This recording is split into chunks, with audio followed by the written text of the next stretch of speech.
Shalom, selamat pagi, salam sehat bagi kita semua. Video ini berisi tentang jawaban dari buku cetak Bupena 5B, tema 5, subtema 2. Namun sebelumnya, bagi yang belum subscribe, tekan tombol subscribe dan lonceng notifikasinya agar tidak ketinggalan video-video selanjutnya. Selamat menyimak. 5B halaman 117, muatan PPKN. Soal yang pertama, jelaskan pentingnya sikap persatuan dan kesatuan dalam mengelola sumber daya alam. Jawabannya adalah apabila setiap masyarakat dapat bersatu dalam mengelola sumber daya alam mereka, kesejahteraan bersama dapat tercapai. Soal nomor 2, apa akibat dari tidak menerapkan persatuan dan kesatuan dalam mengelola sumber daya alam? Jawabannya adalah kesejahteraan sulit tercapai. Soal nomor 3, apa manfaat persatuan dan kesatuan dalam mengelola sumber daya alam? Jawabannya adalah kebutuhan dapat terpenuhi sehingga kesejahteraan dapat tercapai. Soal nomor 4, tuliskan contoh pengelolaan sumber daya alam dengan menerapkan sikap persatuan dan kesatuan. Jawabannya adalah Pulau Madura memiliki sumber daya garam melimpah.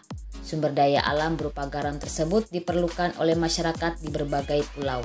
Salah satunya Pulau Kalimantan. Jadi, penduduk Pulau Kalimantan dapat bekerja sama dengan petani garam di Pulau Madura untuk memenuhi kebutuhan garam mereka. Bupena 5B halaman 118 muatan IPA. Perhatikan gambar yang ada di Bupena halaman 118. Soal yang pertama, apa hubungan makhluk hidup yang terdapat pada gambar tersebut? Jawabannya adalah simbiosis mutualisme. Soal berikutnya, apa keuntungan atau kerugian yang diperoleh tiap-tiap makhluk hidup tersebut? Jawabannya adalah ikan badut mendapat perlindungan sedangkan anemon laut dapat sisa makanan. Soal berikutnya, tuliskan satu contoh hubungan antar makhluk hidup lain yang serupa dengan simbiosis pada gambar tersebut. Jawabannya adalah bunga dan lebah, serta kerbau dan burung jalak. Soal nomor 2, buatlah tabel perbedaan antara simbiosis komensalisme dan simbiosis parasitisme. Sertakan juga dua contoh masing-masing. Jawabannya adalah simbiosis komensalisme. Pengertian dari simbiosis komensalisme ini, interaksi yang menguntungkan satu makhluk hidup namun makhluk hidup lainnya tidak dirugikan dan tidak diuntungkan. Contohnya ikan hiu dan remora, serta anggrek dan pohon. Yang kedua, simbiosis parasitisme merupakan interaksi yang menguntungkan satu makhluk hidup dan merugikan makhluk hidup lainnya. Contohnya nyamuk dan manusia, serta putri malu dan pohon inangnya. Bacalah teks dari Bupena halaman 119 yang berjudul Interaksi Antar Makhluk Hidup untuk menjawab soal halaman 120 muatan bahasa Indonesia. Interaksi antara dua organisme yang berlainan spesies disebut simbiosis. Simbiosis yang saling menguntungkan dua organisme disebut simbiosis mutualisme. Simbiosis mutualisme terjadi pada burung jalak dan kerbau. Jalak yang berparuh kuning tersebut hinggap di kepala kerbau. Jalak diuntungkan karena ia mendapatkan makanan dengan memakan kutu yang berada di kepala kerbau. Sebaliknya, kerbau juga diuntungkan karena kulitnya kini bersih dari kutu. Selain untuk memperoleh makanan, interaksi hewan yang saling menguntungkan juga dapat terjadi karena berbagi tempat tinggal. Ada beberapa organisme yang terbiasa berbagi tempat tinggal. Contohnya adalah kelomang dan anemon laut. Kelomang adalah jenis krustacea yang menempati cangkang-cangkang siput laut yang kosong. Banyak kelomang yang membiarkan anemon laut hinggap di cangkang yang ditempatinya. Anemon laut mengusir hewan pemangsa kelomang dengan cara menembakkan racun. Anemon laut mendapat keuntungan karena dapat memakan sisa-sisa makanan dari kelomang. Lengkapilah kalimat-kalimat berikut dengan informasi penting berdasarkan teks. A. Simbiosis merupakan interaksi antara dua organisme yang berlainan spesies. B. Simbiosis mutualisme merupakan simbiosis yang saling menguntungkan. C. Burung jalak dan kerbau merupakan contoh organisme yang saling menguntungkan karena jalak mendapat makanan dengan memakan kutu yang berada di kepala kerbau, dan kerbau juga diuntungkan karena kulitnya kini bersih dari kutu. D.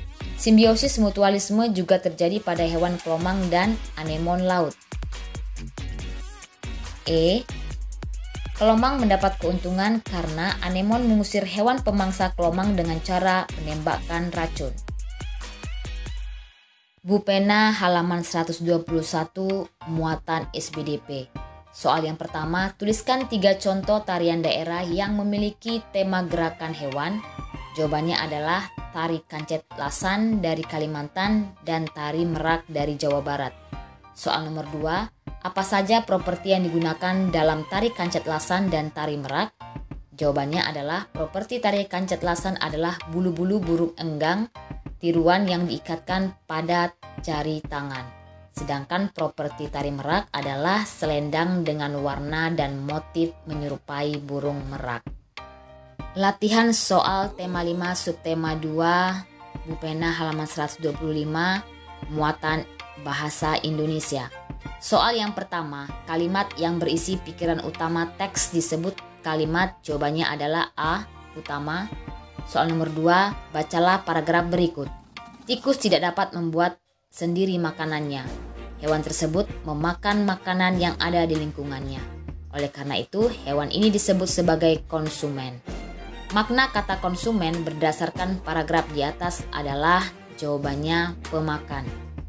Bacalah paragraf berikut untuk menjawab soal nomor 3 sampai dengan 5. Salah satu jenis simbiosis adalah simbiosis parasitisme. Simbiosis tersebut merupakan hubungan antar makhluk hidup yang hanya menguntungkan satu pihak, sedangkan pihak lainnya dirugikan.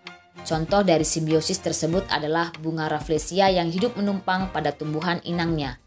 Hubungan bunga Rafflesia dan tumbuhan inangnya menguntungkan bunga Rafflesia, sedangkan tumbuhan inangnya dirugikan. Bunga Rafflesia mengisap makanan yang dibuat tumbuhan inangnya.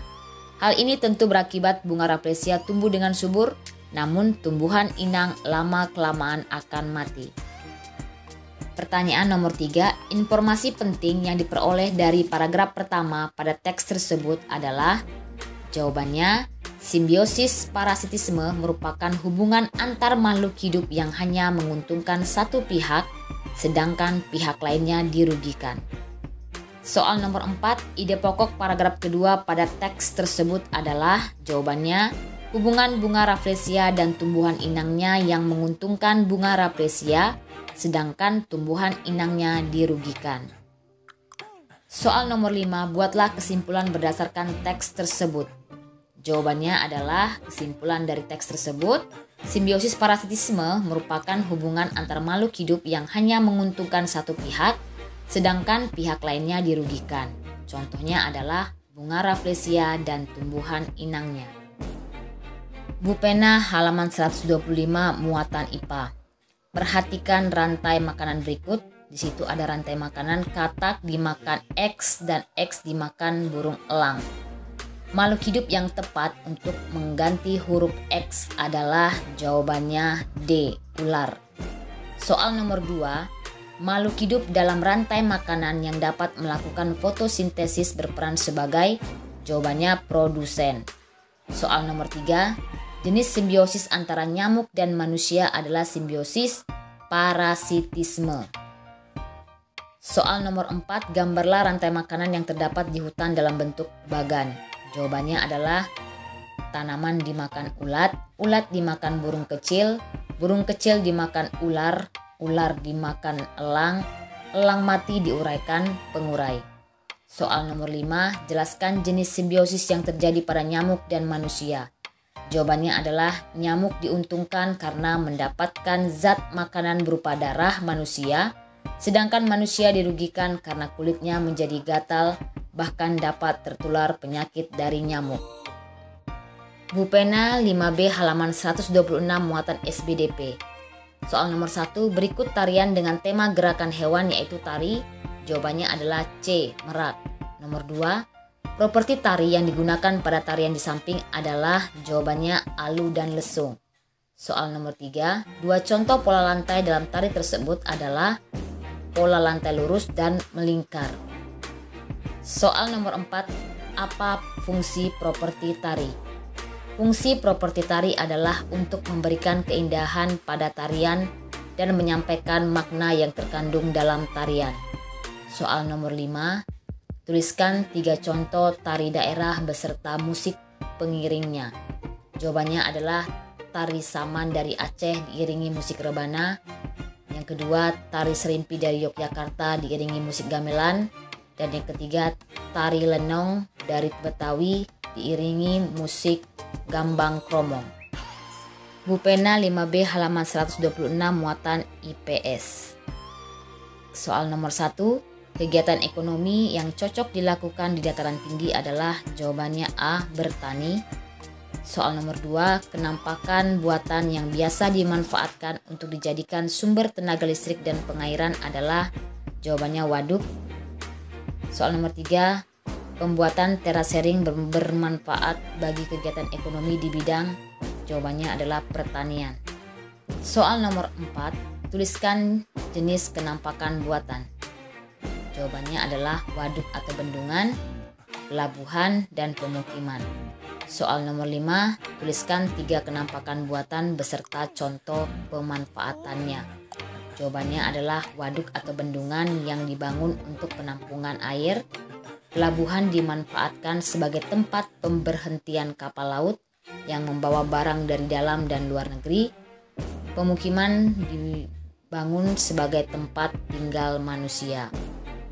Bupena halaman 126 muatan PPKN. Soal nomor 1, tokoh yang membacakan naskah proklamasi adalah jawabannya D. Insinyur Soekarno.